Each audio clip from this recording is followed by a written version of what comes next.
Yes, good morning all of you. कैसे हो सब लोग? I hope you all are fine.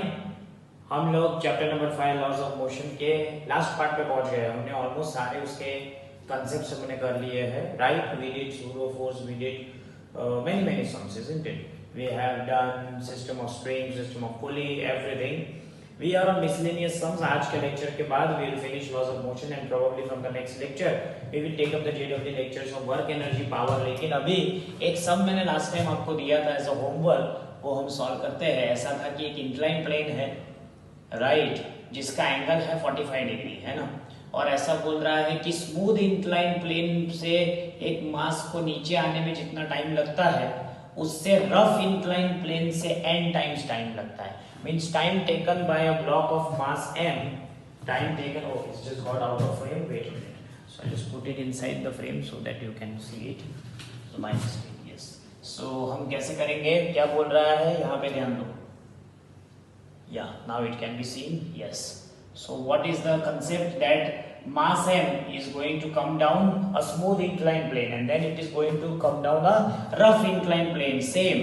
Then the time taken to come down a rough inclined plane is n times time taken to come down a smooth inclined plane. तो सबसे पहले smooth inclined plane जब हो, inclined plane हो, तो a1 की value आएगी g sin theta. ये टोटल स्लैंट हाइट s ले लो तो s will be equal to half a1 t1 square, okay. और सेकंड, जब रफ इंक्लाइन प्लेन होगा, रफ इंक्लाइंड प्लेन होगा,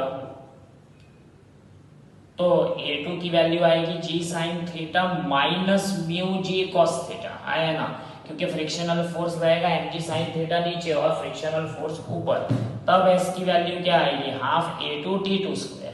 अब मुझे पता है कि a1 t1 square will be equal to a2 t2 square, ये हमने ऑलरेडी किया हुआ है, and a1 t1 square is equal to a2 कितना है, t2 कितना है, n टाइम्स t1 है, क्योंकि रफ में ज्यादा टाइम लगता है, so a1 is equal to a2 n square. अब मुझे सिर्फ वैल्यू रख देनी है, तो मेरे पास आएगा g sin theta is equal to a2 की वैल्यू क्या है, g sin theta minus mu g cos theta n square, minus mu g cos theta n square, g भी कट जाएगा, तो मेरे पास आएगा sin theta is equal to sin theta minus mu cos theta n square. मुझे mu में interest है, so मैं लिखूं sin theta into 1 minus n square. नहीं, ऐसा नहीं लेना पड़ेगा, मुझे इधर ले जाना पड़ेगा, तो मैं इधर ले लूंगा, तो मेरे पास आएगा mu cos theta n square will be equal to sine theta minus sine theta n square. नहीं, 2 मिनट, गड़बड़ हो रही है, sine theta n square minus sine theta. मैं क्या कर रहा हूं, डायरेक्ट एक स्टेप किया, इससे देखो क्या किया, mu cos theta n square minus में इसको इधर ले गया, साइन थीटा एन स्क्वायर और माइनस साइन थीटा कर दिया। So therefore I can say mu n square will be equal to tan theta n square minus tan theta. So therefore mu की value आएगी tan theta minus tan theta by n square, ठीक है ना। tan 45 की value क्या होती है, 1, तो mu is 1 minus 1 upon n square. बहुत अच्छा question, 1 minus 1 upon n square, that is the question. क्यों? क्योंकि tan 45 की वैल्यू होती है 1। देखो मैंने कितना इजी बना दिया इसको, tan में कन्वर्ट कर दिया। यस, आई होप आपने भी सॉल्व किया होगा, लेकिन इतने शॉर्ट ट्रिक से सॉल्व नहीं किया होगा, तो आप एक बार और सॉल्व कर लो। It is very very important, बहुत अच्छा क्वेश्चन है ये, बहुत ही अच्छा क्वेश्चन है। क्या बोल रहा है, स्मूथ प्लेन से गिरने के लिए जितना टाइम लगता है उससे n गुना ज्यादा टाइम रफ प्लेन से गिरने के लिए लगता है। So therefore smooth incline plane, rough incline plane, a2 क्या आएगा, g sin theta minus mu g cos theta, a1 t1 square will be equal to a2 t2 square. So therefore a1 t1 square will be equal to a2 n2 t2 square. So t1 square cut जाएगा, I think I am quite right, g भी cut जाएगा, तो sine theta हाँ बराबर ही है। ऐसा कोई option भी था शायद, यही आंसर है, यही आंसर है। फटाफट नोट डाउन करो, ठीक है। अब हम मिसलेनियस सम्स पे जाएंगे। एक और सम है अच्छा, जितने भी पॉसिबल अच्छे सम है वो सारे के सारे हम लोग कर लेंगे। यस, जितने भी पॉसिबल अच्छे अच्छे सम्स है वो हम अच्छे से कर लेंगे, राइट। चलो ये सब हम प्रीवियस ईयर्स के ही सम्स कर रहे हैं। ये ऑनलाइन 2018 का क्वेश्चन है। क्या बोल रहा है? बॉडी ऑफ मास, यहां से लिखना चालू करो। ओके, अब बॉडी, उसका मास कितना है? 2 kg है। Body of mass 2 kg slides down with an acceleration a is equal to 3 meters per second square on a rough inclined plane। Rough incline plane पे है, स्लोप का थीटा है 30 degree. Okay, external force required to take same body up the plane with the same acceleration। okay, so force required to take the body up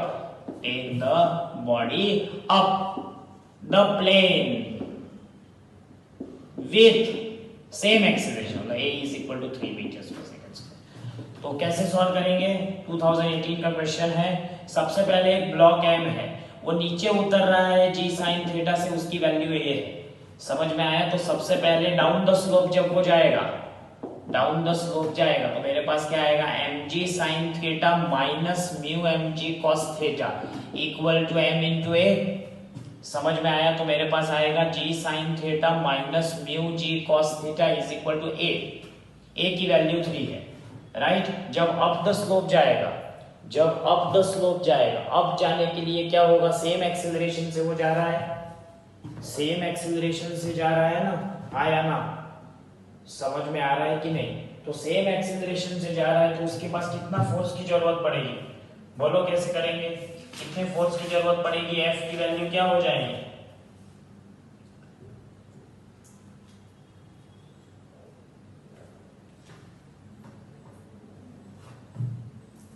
है ना?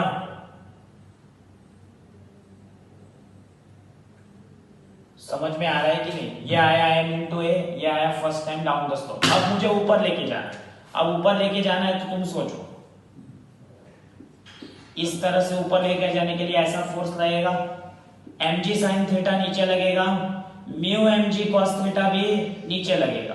तब up the slope जब जाएगा, up the slope जब जाएगा, मैं लिखूं up the slope, तो मेरे पास क्या आएगा? f minus mu mg sin theta, अरे यार क्या लिख रहा हूं, minus mu mg cos theta minus mg sin theta is equal to m into a, is equal to m into a आएगा। समझ में आया? देखो क्यों? क्योंकि ये इसको m ही रखने दो। ओके, अब दोनों केस में ए तो सेम ही है, मतलब m इंटू ए तो सेम ही होगा। सो देयरफॉर कहना इसे f minus mu mg cos theta minus mg sin theta should be equal to क्या? शुड बी इक्वल टू क्या? 2 मिनट, इसको सॉल्व करना पड़ेगा। Minus mu mg cos theta is equal to m into a. मुझे m into ए की value पता चल गई है, हाँ तो आ जाएगा ना। f minus is equal to m into a को लिखो तो मेरे पास आएगा mg minus mu mg cos theta. लिख सकता हूं मैं, तुम देखो ना, मैंने कुछ भी नहीं किया। mg sin theta minus mu mg cos theta m into a. अब जब अप द स्लोप जाएगा तो मैं फोर्स उठा के लेके जाऊंगा, सो फोर्स माइनस फ्रिक्शन। मैंने ये समझाया था पहले ही थियोरी में कि जब डाउन द स्लोप जाता है तो mg sin थीटा को फ्रिक्शन अपोज करता है, लेकिन जब अप द स्लोप जाता है तो mg sin थीटा और फ्रिक्शन दोनों एक डायरेक्शन में होते हैं। यस, सो ये m इंटू ए सेम है because it is going up with the same acceleration. m तो फिक्स ही है, सो m की जरूरत ही नहीं, तो ये ले लिया, हाँ या ना? तो अब देखो क्या होगा, ये दोनों कट जाएगा। सो f की वैल्यू आ जाएगी 2mg sin थीटा। सो f की वैल्यू आएगी 2, m की वैल्यू कितनी है? 2, ये 10 है और sin 30 है 1/2। 2 गया 20 न्यूटन। देखते हैं ऑप्शन में 20 न्यूटन कहाँ गया रे?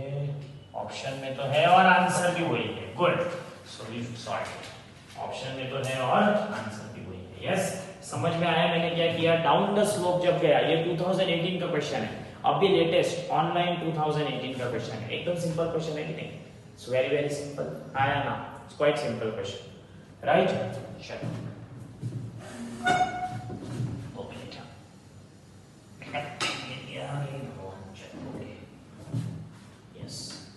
खत्म करो जल्दी फटाफट। ओके, और एक क्वेश्चन करते हैं। ये क्वेश्चन बहुत स्टैंडर्ड क्वेश्चन है, ये थोड़ा पुराना क्वेश्चन है, बहुत पहले है ना एडवांस में ये क्वेश्चन आया था, उसके बाद ये JEE में 2-3 बार रिपीट हुआ है, मिड सेट में रिपीट हुआ है, नीट में रिपीट हुआ है, और ऐसा करते करते बोर्ड तक भी पहुंच गया है। लेकिन हम इसको कर देते हैं, इस क्वेश्चन को 2 तरीके से कर सकते हैं। 2005 के JEE में पूछा था, ये क्या बोल रहा है, upper half of the incline plane, एक इंक्लाइन प्लेन है, फ्रेम में आना चाहिए, यस ओके, एक इंक्लाइन प्लेन है जिसका अपर हाफ स्मूथ है और लोअर हाफ रफ है। ओके, इसका म्यू है और यहाँ पे स्मूथ है। क्या बोल रहा है, upper half of an incline plane with inclination theta is perfectly smooth while lower half is rough. A body starting from rest again comes to rest over here. मतलब यहाँ पे रेस्ट पे आ जाती है। क्यों? क्योंकि यहाँ से छोड़ा तो यहाँ से स्पीड पकड़ेगी, यहाँ से वापस स्पीड खत्म हो जाएगी। तो म्यू की वैल्यू क्या है? Half of the section is ये, तो मैं क्या करूंगा, इस सेक्शन को भी एस बोलूंगा और इस सेक्शन को भी एस बोलूंगा। तो यहाँ पे वेलोसिटी v है, यहाँ पे u इज इक्वल टू 0, यहाँ पे वापस v डैश क्या हो जाएगा, 0 हो जाएगा। क्यों? क्योंकि यहाँ पे मैक्सिमम वेलोसिटी होगी। तो मैं बोल सकता हूँ s is equal to v square by 2a। Okay, so सबसे पहला okay, on smooth track, on smooth track, ये सब है ना लॉज ऑफ मोशन और motion in a straight line का कॉम्बिनेशन है।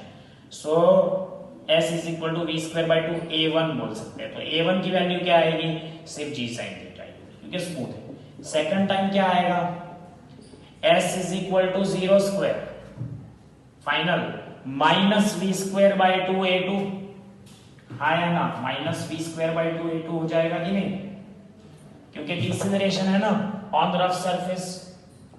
तब a2 की वैल्यू क्या आएगी, g sin theta minus mu g cos theta, ये तो आपको आता ही है क्योंकि minus mu g cos theta आ जाएगा। अब s is equal to s, तो मैं बोलूं v square upon 2a1 is equal to minus v square upon 2a2, क्योंकि 0 square minus v square upon 2a, it means a is negative. So can I say that a1 is minus of a2? So g sin theta is equal to minus of g sin theta minus mu g cos theta. So I can say g sin theta is equal to minus g sin theta plus mu g cos theta. So 2g sin theta equal to mu g cos theta. So mu is 2 tan theta. ये याद भी रख सकते हो आप, ये standard question है। mu is equal to 2 tan theta, शायद ये सर ने आपको करवाया भी होगा, ये थोड़ा बोर्ड लेवल का हो गया है, कभी कभार एडवांस में पूछा हुआ क्वेश्चन अब बोर्ड लेवल का हो गया है। इसको हम क्या ऐसे भी सॉल्व कर सकते हैं, किससे सॉल्व कर सकते हैं, वर्क एनर्जी पावर से भी सॉल्व कर सकते हैं, लेकिन अभी उसको उसमें पढ़ने की हमें जरूरत नहीं है। Yes, are you getting it? Yes, चलो एक अच्छे इंटीग्रेशन का भी सम करते हैं, मस्त सम है वो भी लेते हैं। यस, पहले मैं सम आपको करवा लिखवा दूं, वो सम अच्छा है वो करते हैं। ऑलमोस्ट ये अभी सब टाइप के सम्स मैंने आपको करवाए, काफी लॉज ऑफ मोशन पे मैंने आपको सम्स करवाए, so you should be able to do it and understand it very properly. Yes, समझ में आया? अब आगे बढ़ते हैं, क्या बोल रहा है, हाँ ये बहुत अच्छा है, ये 2012 में पूछा था और बाद में 2019 में भी आया था। 2012 में पहले पूछा था, 2019 के वन ऑफ द पेपर में आया था, वन ऑफ द पेपर में आया था। क्या बोल रहा है, particle of mass m is at rest at origin, particle of mass m is rest at origin at t is equal to 0. फिर it is subjected to a force f of t is f0 e raised to minus pt, f0 e raised to minus pt where b is constant. Graph of velocity versus time, graph of velocity versus time, ठीक है, इसका graph ढूंढना है। अब graph के 4 option दिए, लेकिन वो मैं नहीं ड्रॉ करने वाला, हम ग्राफ डिराइव कर रहे हैं, हम ग्राफ डिराइव कर रहे हैं, राइट। अब देखो f is equal to f0 e raise to minus bt, f0 and b are constant, f0 b are constant. Yes, m into a is f0 e raised to minus bt. m into dv by dt, मुझे velocity चाहिए, is f0 e raised to minus bt. So can I say dv is f0 by m e raised to minus bt dt. अब मुझे integration करना है 0 से लेकर v तक, क्योंकि at start body is at rest, is f0 by m at given t देखना है ना, t के साथ ग्राफ देखना है, e raised to minus bt dt. So therefore इसका इंटीग्रेशन क्या होता है, dv तो भूल ही गया, तो ये आता है v, कहां से कहां तक, 0 से लेकर v तक, इसका आएगा f0 upon m e raised to minus bt upon minus b, 0 से लेकर t तक. अब यहाँ पे ध्यान दो, सो v माइनस 0 इसकी अपर लिमिट लगा दो, इज इक्वल टू मैं लिख सकता हूं minus f0 upon m b e raise to minus bt minus e raise to 0. तुम देखो ना, upper limit minus lower limit, so v is equal to minus f0 by m b into e raise to minus bt minus 1. e raise to 0 1 होता है, तो मेरे पास आएगा e is equal to f0 by m b 1 minus e raise to minus bt. अब मुझे इस पर से ग्राफ बनाना है, पहले आप ये नोट डाउन कर लो, फिर हम ग्राफ बनाएंगे. इन्होंने क्या पूछा है, they have asked velocity versus time का ग्राफ पूछा है, वेलोसिटी वर्सेस टाइम का ग्राफ पूछा है. जल्दी करो, जल्दी नोट डाउन करो, बहुत इंपॉर्टेंट है.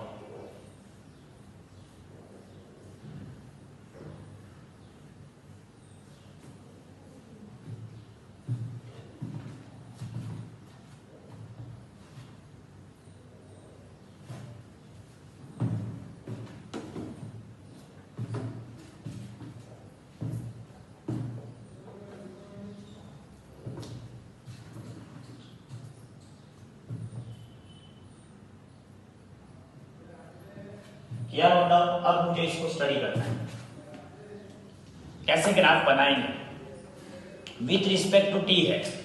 तो ये तो एक्सपोनेंशियल ग्राफ जैसा ग्राफ है, तो सबसे पहले मैं क्या बोलूंगा, at t is equal to 0 v की वैल्यू क्या हो रही है, देखो f0 by m b into क्या 1 माइनस 1 ना, तो 0 हो रहा है, मतलब मेरा ग्राफ 0 से स्टार्ट होना चाहिए. समझ में आया. और and t is equal to infinity, देखो कभी भी e रेस टू फंक्शन हो तो याद रखना एज अ गोला मेथड, पहले t इज इक्वल टू 0 रखो, फिर t is equal to infinity रखो. ऐसा 12th में भी आएगा, उसको ट्रांजिएंट रिस्पांस बोलते हैं.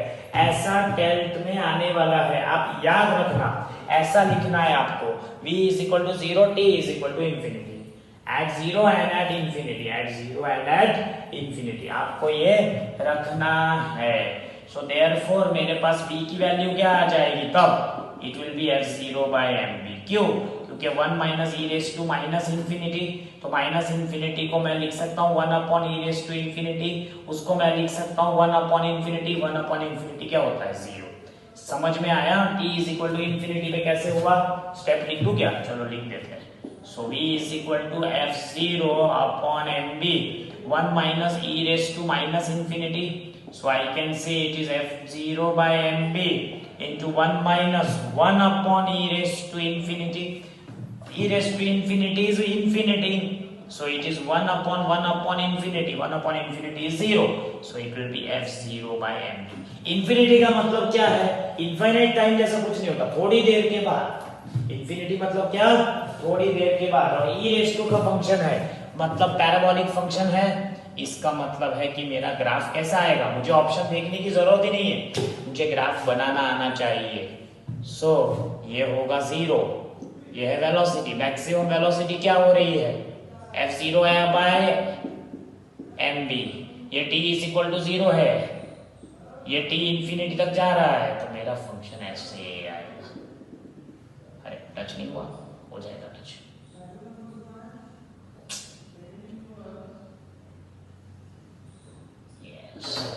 स्टेबल रहेगा. This is the answer.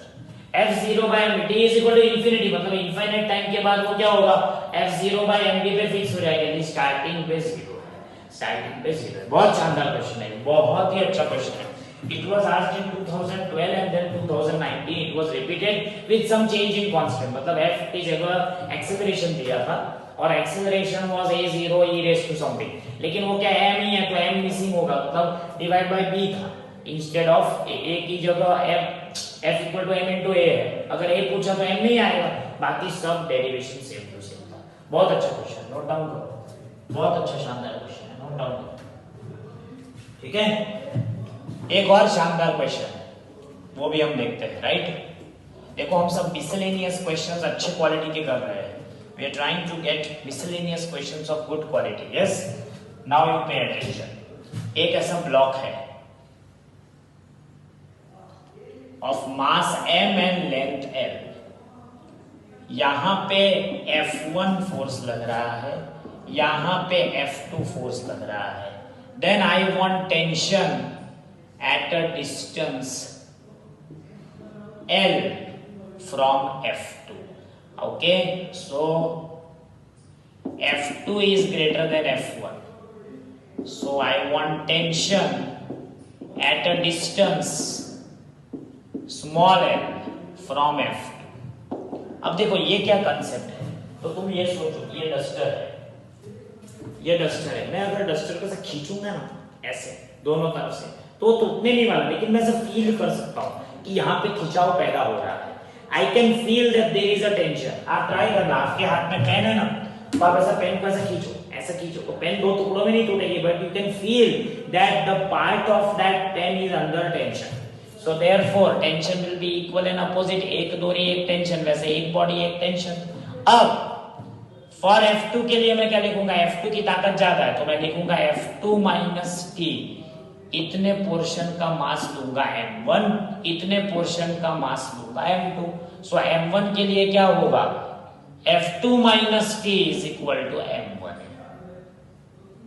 And इसके लिए क्या होगा, F1 की ताकत कम है, F2 की ताकत ज्यादा, मतलब हम खींचेंगे तो टेंशन इस तरफ आएगा, इसका मतलब है कि F2 के लिए ये टेंशन अपोज करेगा, इसलिए F2 minus T is equal to m1 into a, लेकिन F1 के लिए टेंशन ये, so T minus F1 is equal to m2a। अपना स्टैंडर्ड लॉजिक ऐसे सोचो कि दो बॉडीज साथ में रखी हुई है, तो इसी तरह से आएगा कि नहीं, समझ में आया। हो सकता है इस तरह का क्वेश्चन भी आपने पहले किया हो, इस तरह से मैं खींचूंगा तो इस तरफ टेंशन आएगा, इस तरफ टेंशन आएगा, लेकिन बड़े में से छोटा माइनस होगा तो इस बीच वाले पोर्शन पे कुछ ना कुछ टेंशन आने वाला है, तो मैं क्या लिखूंगा, F2 minus T is m1a, T minus F2 is equal to m1 into a, so F2 minus F1 is m1 plus m2 into a, लेकिन m1 plus m2 तो टोटल मास है ना यार, so F2 minus F1 is capital M into a। हाँ या ना, मुझे tension में इंटरेस्ट है लेकिन मुझे m1 ढूंढना पड़ेगा, तो मेरे पास सिंपल है, lambda is mass per unit length, that is m1 upon small l, it is same as F2 upon l minus l, बराबर है, इसीलिए तो लैम्डा यूज करते हैं। यूनिफॉर्म रॉड है भैया, यूनिफॉर्म रॉड है तो टेंशन की कोई बात ही नहीं है। क्या होगा, lambda m1 upon l is m2 upon l minus l, lambda m1 upon l is equal to m2 upon क्या, m माइनस l, हाँ या ना, m1 upon l is equal to क्या, m2 upon l minus l होगा। समझ में आ रहा है कि नहीं आ रहा है, आई होप आपको समझ में आ रहा है, यस। अब मुझे कुछ भी नहीं करना है, सब्स्टिट्यूशंस करने हैं, मुझे पता है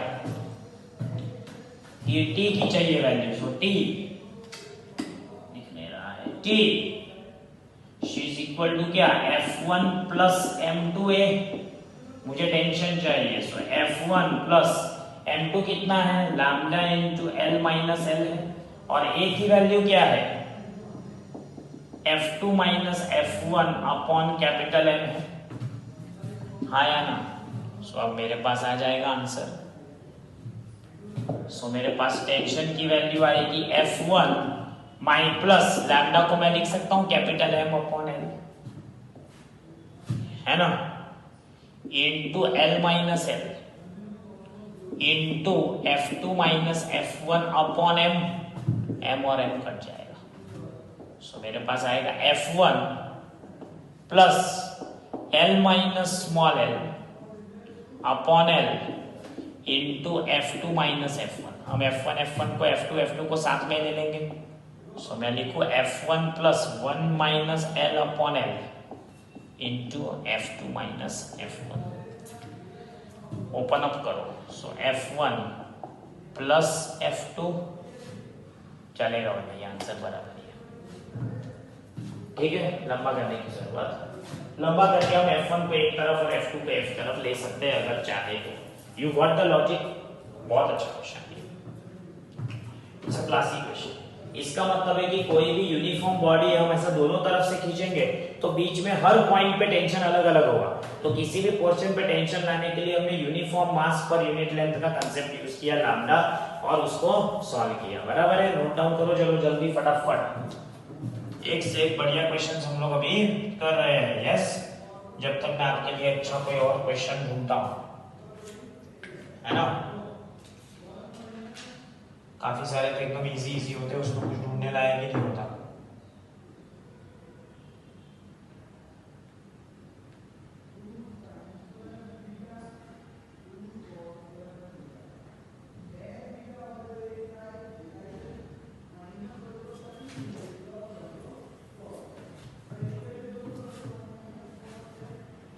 ठीक है,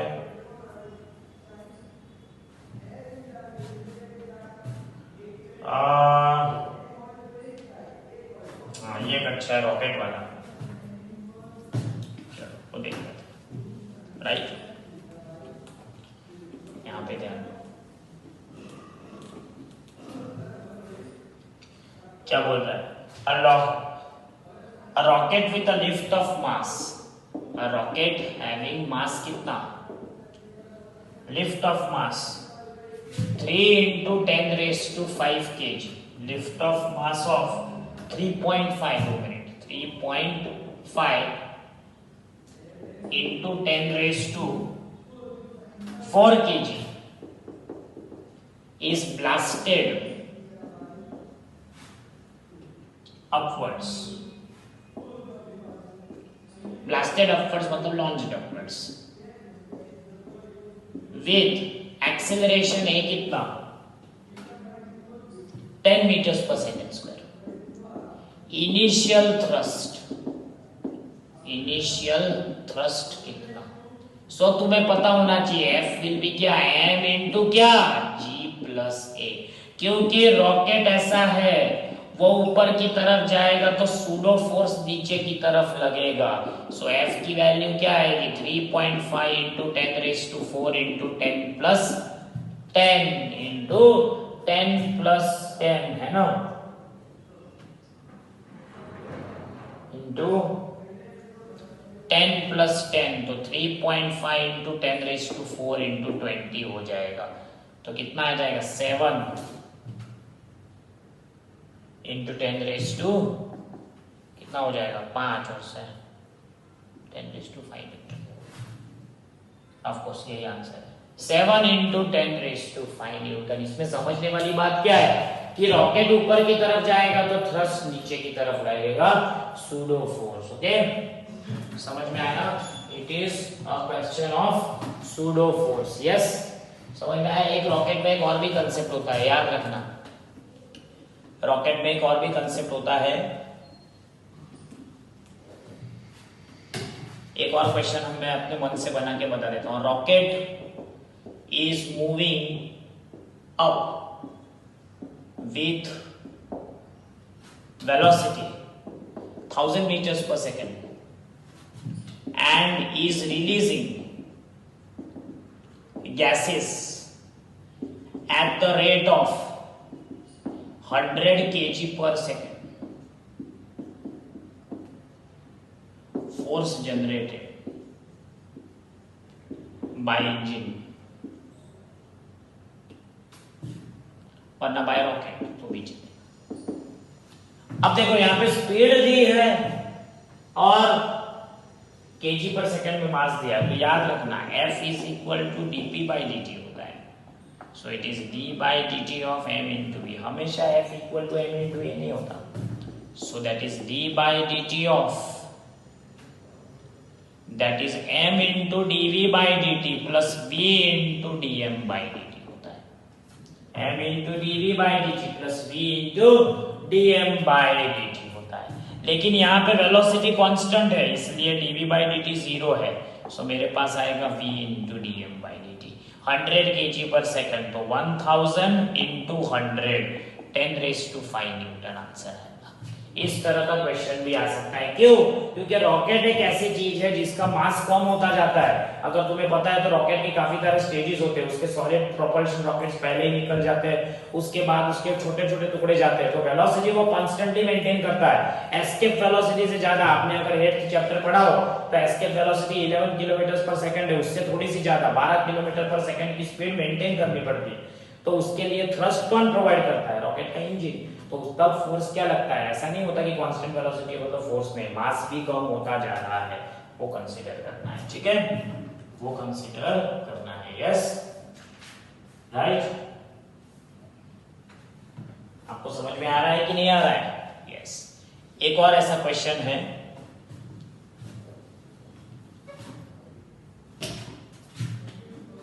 with what maximum acceleration can a person slide down a rope whose braking strength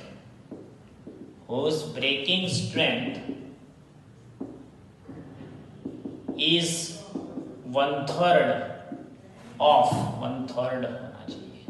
of weight of man। इसका मतलब ऐसी रोप है, उस पर से इस तरह से आदमी स्लाइड डाउन कर रहा है, पिक्चर में दिखाते ना, तो कितनी एक्सेलरेशन से जा सकता है? तो मैन स्लाइड डाउन करेगा तो m इंटू जी माइनस ए होगा, क्योंकि एक्सेलरेशन भी नीचे और g भी नीचे, तो g माइनस ए होगा। समझ में आया? तो effective weight, so m into g minus a is equal to 1/3 of its weight, that is the amount of tension. Okay, तो वो एक्सेलरेशन हमें मिलने वाला है। समझ में आया? क्योंकि इफेक्टिव वजन आदमी का डूइंग स्लाइडिंग डाउन क्या हो जाएगा? m इंटू जी माइनस ए हो जाएगा। कभी भी स्लाइड डाउन हो तो मैक्सिमम एक्सेलरेशन होता है। और एक मंकी वाला क्वेश्चन है अपने एनसीईआरटी में, उसमें मिनिमम एक्सेलरेशन है कि कितना एक्सेलरेशन से ये ऊपर जा सकता है। तो m और m कट जाएगा, सो g minus g by 3 is a, so it will be 2g by 3 is a, so it can move with the matter। उससे ज्यादा एक्सेलरेशन करने की कोशिश करेगा तो रोप ब्रेक हो जाएगी, उससे ज्यादा एक्सेलरेशन करने की कोशिश करेगा तो रोप ब्रेक हो जाएगा, नीचे उतरते वक्त, मैक्सिमम ऊपर चलते वक्त। ठीक है, समझ में आया ना? Are you getting it? Yes. एक और फेमस क्वेश्चन है, वो भी एक देख लेते हैं, सिंपल सा है वैसे तो, लेकिन फेमस है, तो हम देख सकते हैं उसको क्या बोल रहे हैं, वो भी देखते हैं। देखो, मास m है और रोप है, रोप का मास m है। If it is applied by force F, okay, so a block of mass capital M is pulled through a rope of mass small m by force F. The force applied on block will be, तो ये जो force F है वो m और m दोनों पे लग रहा है। सो m is equal to capital M plus m into a. So a की वैल्यू क्या आएगी? F upon capital M plus m। ये आजकल बोर्ड के एमसीक्यू में आता है। So force on block capital M into a, लेकिन a की वैल्यू क्या है? So it's capital M into F upon m plus capital M into F upon m plus m। समझ में आया? जनरली हमारी जो रोप होती है वो टेंशन लेस होती है, फ्रिक्शन लेस होती है। समझ में आया? टेंशन लेस तो नहीं होती, सॉरी, फ्रिक्शन लेस होती है और मास लेस होती है। लेकिन यहाँ पे क्या है, एक बड़ा सा ब्लॉक है, उसको तुमने डोरी बांधी और तुम ऐसे खींच रहे हो, तो तुम्हारा जो फोर्स है वो तो रोप के वजन को भी खींच रहा है और ब्लॉक के वजन को भी खींच रहा है, दोनों वजन को खींच रहा है। समझ में आया कि नहीं? लेकिन तो टोटल एक्सेलरेशन क्या हुआ? Capital M plus small m into a हुआ, हाँ या ना? अब नेट फोर्स क्या हो जाएगा?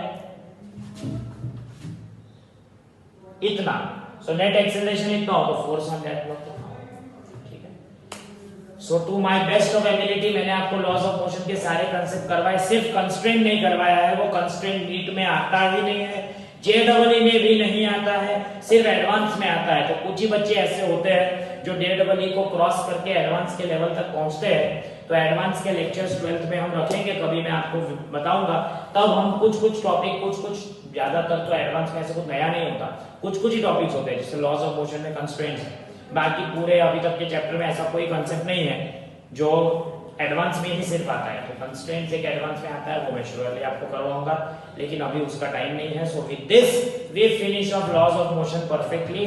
We have solved previous years question, we have solved other questions, we solved many questions. अगर आप वीडियोस को अच्छे से गो थ्रू करके अच्छे से नोट्स बनाओ तो you will be a champion in laws of motion. Yes, so I hope you enjoyed this lecture. This is Ashish sir signing off. Next time we move ahead with work energy power. Thank you so much. Take care. Bye.